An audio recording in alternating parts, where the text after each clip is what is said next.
Ju u bët me dije për këtë problem? E mora vesh nga rrjetet sociale. Shiko, shumë njerëz nuk Arlin të thirr aty, sepse shumë njerëz nuk duan të flasin. Më kupton? Ti zakonisht... Kush e di, kanë gjëra për të fshehur ndoshta. Zakonisht ti nuk përton të flasësh për këto, për gjitha llojet e gjërave, dhe kjo është arsyeja që të kam thirrur. Çfarë mendon për këtë? Partia Demokratike në mënyrë të hapur, ta themi këtë rast, se para në mënyrë të mbyllur e kështu bën pazare gjithandej të pafundme, por në mënyrë të hapur, legale, ka bërë një kontratë $6 milion, do me thënë për të lobuar në Shtetet Bashkuara të Amerikës në një studio shumë të rëndësishme, që është studio që ka ndihmuar avokatisë Donald Trumpit, presidentit sotëm të Shtetet Bashkuara të Amerikës. Ju si e mendoni këtë moment? Tani këtu ka disa probleme. Pikë pari unë mendoj që lobingu, sidomos lobingu me para, nuk është fare i shëndetshëm për demokracinë.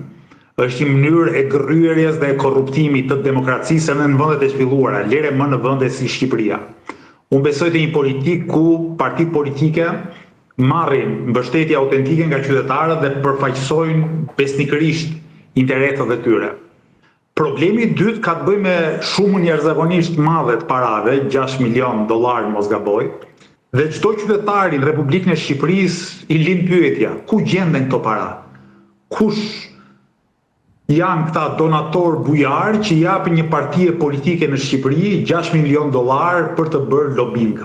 Edhe sikur këta donator të jenë qytetar pa probleme me ligjin, mua prap më duket se donacionet të tilla më tepër shërbejnë për të blerë vullnetin edhe aksionin e ardhshëm të partive politike, se sa për të bërë politikë të shëndetshme.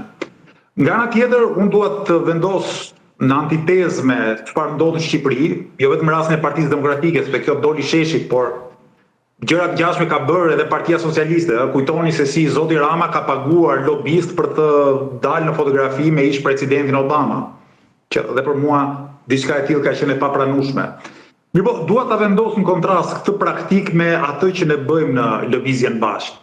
Mua kur më ndalin dashamirës në rrugë, nga njëherë dhe njerëz që mund të jenë me të ardhura mbi mesatare dhe më pyesin, kemi dëshirë të kontribuojmë financiarisht për lëvizjen bashkë se besojmë te programe juaj, te qasja juaj, unë i përmend jo vetëm ligjin e financimit partive, që vendosin tavan prej 10 milion lekësh vjetra për financimin e partive, por unë e vendos këtë tavan shumë më ulët, gati për tokë pare, kur i them dashamirësit tonë që për ne maksimumi i donacionit që do të ishte udhës të kontribuonit për lëvizjen bashkë, do ishte 100.000 lekësh vjetra. Sigurisht që tek tukë ndodh që në i dashamirës të ynë të kontribuohet diç më shumë se aq, mirë po standardi ynë është pikërisht ky.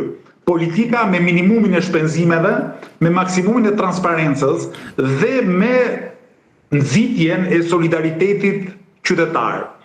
Po ju them përsëri, se ne jemi për ditë në fushat, kemi printuar disa fletushka të thjeshta, edhe i shpërndaj në komunitetet e qytetarëve. Më besoni kur ju them që kur takoj një qytetar që më thot, shiko, unë e kam ndarë mendje të votoj për një parti tjetër, por fletushkën po ta marr për respekt, unë zakonisht i përgjigjem që kemi probleme, po. I kemi aq të kufizuara burimet, sa që më mirë po e marr unë fletushkën me vete edhe po e jap një qytetari tjetër, sepse na dhem shumë edhe një fletushkë kur nuk shkon në destinacionin e duhur. Tani, kur lëvizja bashkë bën një fushat të tillë, edhe gjen sigurisht për krajën e qytetarëve, pyetja shtrohet pse partitë e tjera që kanë dhe financime nga buxheti i shtetit, se mos harroni, partitë si PS-ja apo PD-ja kanë përshtypjen marrin qindra mijëra dollar nga buxheti i shtetit çdo vit. Që do të thotë nuk janë pa gjë fare. Përse ju duhen ka shumë para? Ç'është kjo garë se kush shpenzon më shumë para dhe askush nuk jep llogari përpara institucioneve ligjbatuese, askush nuk jep llogari as para qytetarëve.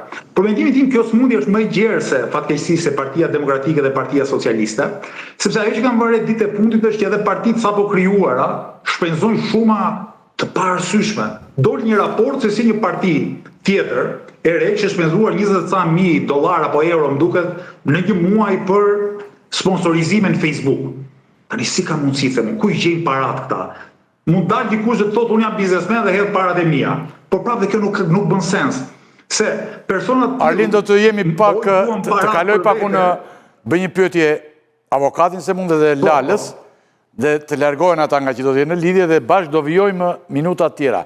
Deri këtu jemi okej se ti edhe çuditesh për këtë, për shkak natyrës partisë që ke të gjitha, partisë që keni ju e të gjitha dhe ju habite se në erën e kaluar kur qenë studio ti the për $10.000 tani e konsiderove një shifër të jashtëzakonisht të tmerrshme në një bisedë sipër që bëmë ne këtu dhe po habitesh shumë se si mund të gjendeshin ato 10.000, dakor.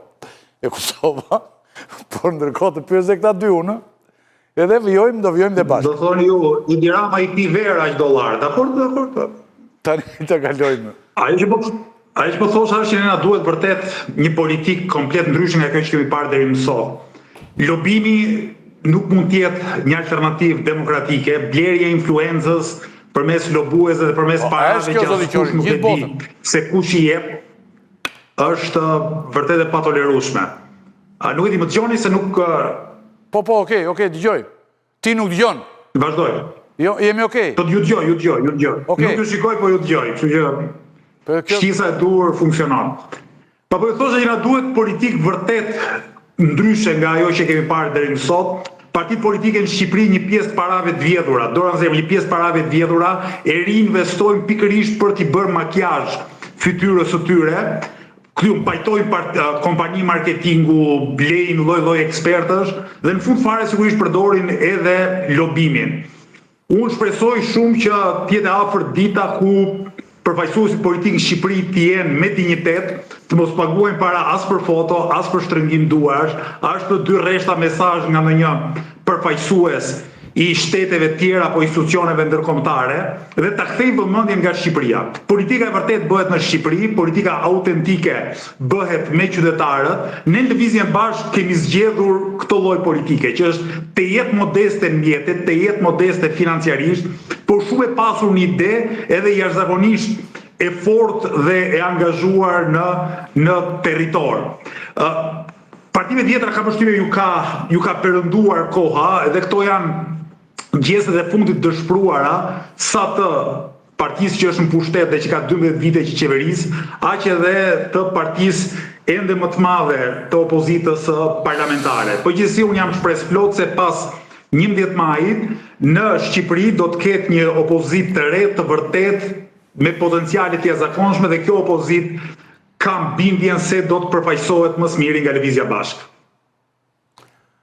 Arlind, unë falenderoj shumë që ndrytë, ju ishit me një obligim tjetër, unë ju troqja për mbrëmjen e sotme nga që pak njerëz flasim për këto problematika të cilat janë mjaft të ndjeshme dhe të rëndësishme, sidomos në vendin ku ne jetojmë. Faleminderit dhe do të jemi në takime dhe linje. Unë falenderoj për mundësinë e herpasershme që na jep, është e rrallë në spektrin mediatik shqiptar, prandaj dy herë falenderoj. Për detyrë të bëjmë këtë punë, unë të falenderoj gjithsesi. Natën e mirë bashkë.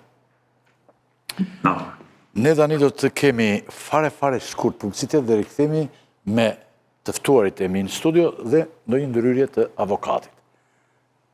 Publicitet dhe rikthehemi shumë shkurt. Pra jemi rikthyer vijojmë në emisionin në këtë pikë, një moment mjaft i rëndësishëm. Kemi 2 momente, duken shumë para dhe janë vërtet jashtëzakonisht shumë, por të formalizuara, si thua, të bëra transparente.